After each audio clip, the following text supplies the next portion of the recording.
All right, so this next section is called complex zeros. So as you can see with the problems, it's going to be very similar to the ones we've already been doing, trying to find all the zeros. But now we're going to run into some zeros that are complex. So we have first here the zeros theorem, which some of you, we kind of already have talked about this a little bit, and some of you may have observed this on your own. But every polynomial of degree n is greater than or equal to 1. So really any polynomial has exactly n zeros. So whatever the degree is, that's how many zeros it has. Provided that, and this is very important, a zero of multiplicity k is counted k times. So if you have a zero of multiplicity 2, that counts kind of twice. Okay, next up, the conjugate zeros theorem says that if a polynomial has a complex zero of a plus bi, then the conjugate a minus bi is also a zero. So we'll find all the zeros real or complex here. So I would, well, you can check synthetic, or you can check grouping here, but the ratio, whenever we have 4 terms, the ratio here to here is not the same as there to there, so the grouping is not going to work. So I just do my possible rational zeros, the factors of the number out back, which is 15, over the factors of the number out front. So we can try out 1 here.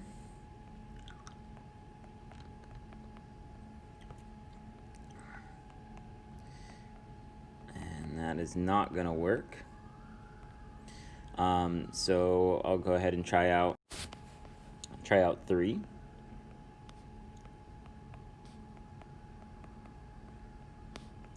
And so it'll give me 1, 3, negative 4, negative 12, 5, 15, and then 0. So that one does work.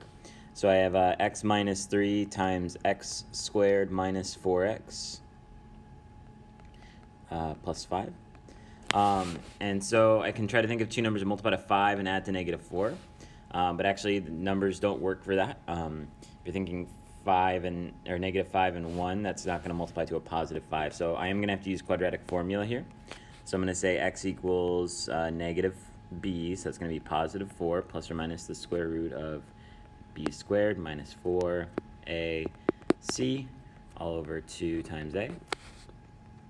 So inside the radical there is 16 minus 20, so that's actually negative 4. And so 4 plus or minus, and then remember what I said in the last section here is that whenever we have a negative inside, we can just look at it as an I on the outside and then a positive on the inside. So the square root of 4 then is 2, so this is just going to be 2i. And so then if I reduce that, just dividing all of these by 2, I get 2 plus or minus I. So if I was to list out all the zeros here, I would say x equals 3, 2 plus I, and then 2 minus I. All right, next up here, number 2. So for this one, we have 5 terms, so grouping is never going to work. So I'm going to just go ahead and jump into my plus or minus 1, plus or minus 3 over plus or minus 1. So I like to try 1 first. So I'm going to do that.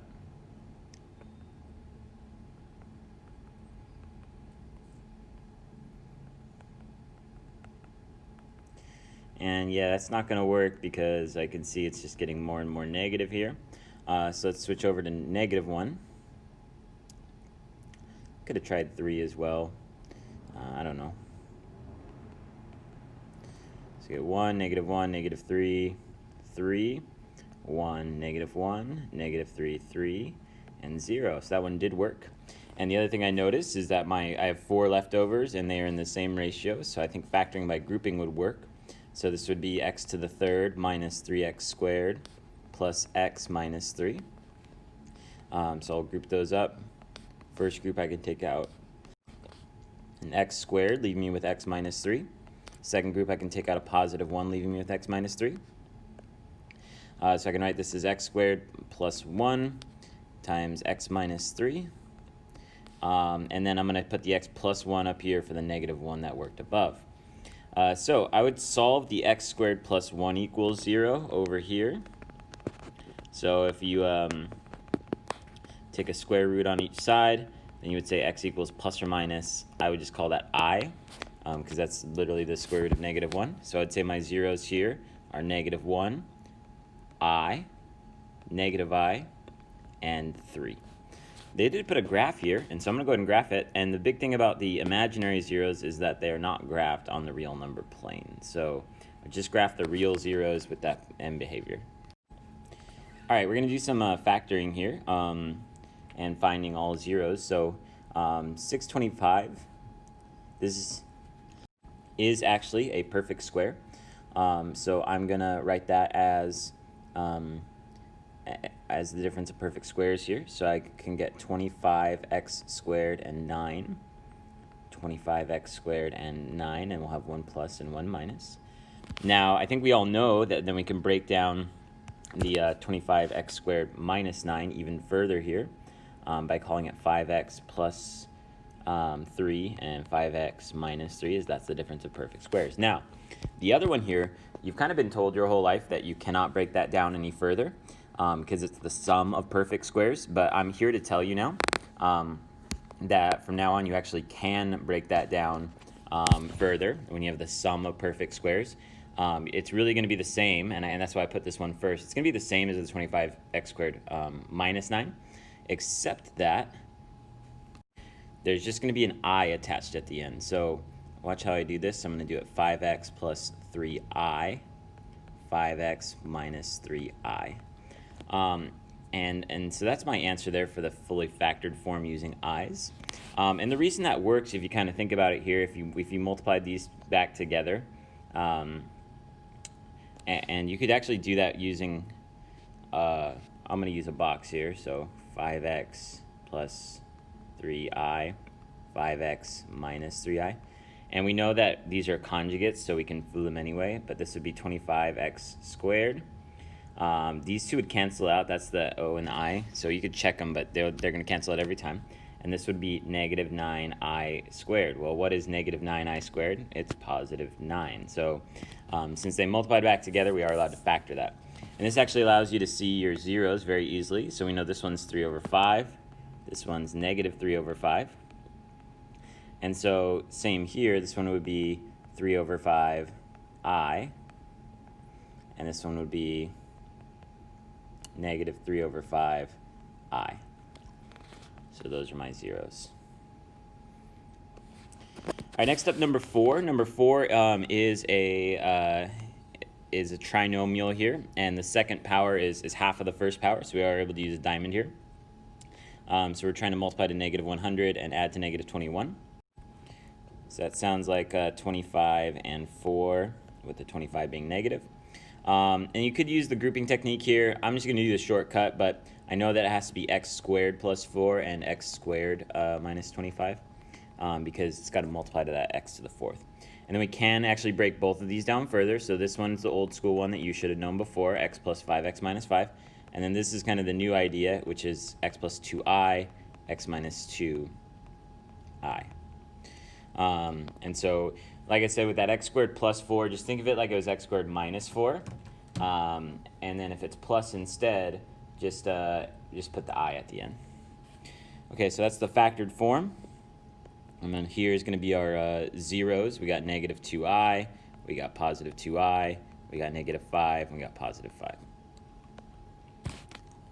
All right, next up here, number 5, I got another trinomial, so I'm going to go ahead and do my diamond here. And we do have 36 on top for our a times c, and then 13 on bottom. So that sounds like, what is that? 36 is 3 and 12, right? That's not going to work. 4 and 9. Oh, that does work. Okay, so positive 4, positive 9. Now we do need to use the grouping here. So I'm going to put 4x squared and 9x squared there, plus 9. And then we'll group it up here. So we pull out an x squared, leaving me with, actually we pull out a 4x squared, excuse me, leaving me with x squared plus 1. And then we pull out a positive 9 here, leaving me with x squared plus 1. So we get 4x squared plus 9 times x squared plus 1. Now, both of these are the sum of perfect squares. And so when we're factoring them further, we just think about if it was a subtraction and we add an I at the end. So 4x squared plus 9 If that was 4x squared minus 9, I would go 2x plus 3, 2x minus 3. So now I'm just going to do 3I with that. All right, and then the x squared plus 1. If that was x squared minus 1, I would say x plus 1, x minus 1. So I'm going to say x plus 1I, x minus 1I, but I won't include the 1's there. So that would be my fully factored form. And then I would say x equals negative 3 over 2I, 3 over 2I. Then we have positive I, and we have negative I. All right, next one we have here is another trinomial. So for this one, we're going to do another diamond. So we have negative 8 on top, 7 on bottom. And so that's going to be I think that's a positive 8 and a negative 1. But I need to be x to the third in front of each of these. So x to the third plus 8, x to the third minus 1. Oh, I have an extra parentheses in there. That's all right. Okay, so I see both of these are perfect cubes, so I would factor them further with perfect cubes. So this one is x and 2, and then first parenthesis, we do x times itself, x times 2, and then 2 times 2. And then same, opposite, always positive. Okay, for the other one, we got x and 1, and then first term times itself, first term times second term, and then last term times itself. And then same, opposite, always positive. Okay, so I've been telling you guys that after the SOAP, that the trinomial back there never factors, and that is still true. But since we're looking for imaginary zeros now, I need to do quadratic formula on those. So I'm going to say x equals negative b plus or minus the square root of b squared minus 4ac all over 2a. And in fact, after the SOAP, not only are those not factorable, it'll always be imaginary zeros. So we're going to see that here. So let's see, this is 4 minus, that's a 4 in there. So 4 minus 16 is negative 12. Okay, so I know that that's going to be I rad 12, so I'm going to break down the 12 and look for twins. So we've got 2 and 2. So we're going to get x equals 2 plus or minus 2I rad 3 all over 2, which is just going to reduce to 1 plus or minus I rad 3 if I divide all of those by 2. Okay, so there's my zeros there.